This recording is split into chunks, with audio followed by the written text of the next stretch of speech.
పేదలే బాగు చేయడమే మీ లక్ష్యం అయితే నిజంగా మీరు అన్నట్టు చేయండి, ఆ దిశగానే పని చేయండి. ఒక భూమి విషయంలో ఎట్లయితే అవకతవకలు జరిగినాయి అని చెప్తా ఉన్నారో అట్లా కబ్జా కాబడ్డ భూములు కావచ్చు, దోసుకుంటున్న వాళ్ళని కావచ్చు, వాళ్ళందరి భర్తాలు కూడా పట్టాలి. అంటే కేవలం ప్రతిపక్షాలకు సంబంధించి అంటే గతంలో ఎవరైతే ఉన్నారో వాడి తప్పులు చేసిండు, దీన్నే సరి చేస్తున్నాం మీరు చేయండి. ప్రతిపక్షాలు చేసే తప్పులను సరిచేయాలి, అక్కడ ఏమైనా అన్యాయాలు జరిగితే వాళ్లకు తగిన శిక్ష వేయాలి, దాన్ని సరిచేసి సమన్యాయం ఇక్కడ ప్రజలకు అందజేయాలి.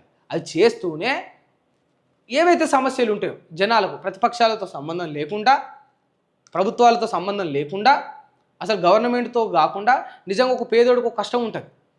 ఇన్ని పార్టీలు మారినా, ఇప్పుడు తెలంగాణ వచ్చి ఇన్నేళ్ళైనా, ఇంతమంది ముఖ్యమంత్రులు వచ్చినా, నాటి నుండి చూసుకున్నా ఒక్క తెలంగాణనే కాకుండా ఏ రాష్ట్రం చూసుకున్నా కూడా పేదోళ్ళ బ్రతుకులు ఏ పాట మారుతాయంటే అరాకొర, ఉప్పు కాడ, పప్పు కాడ, పెట్రోల్ కాడ గవ్విట్టి కొలతలు వేసుకొని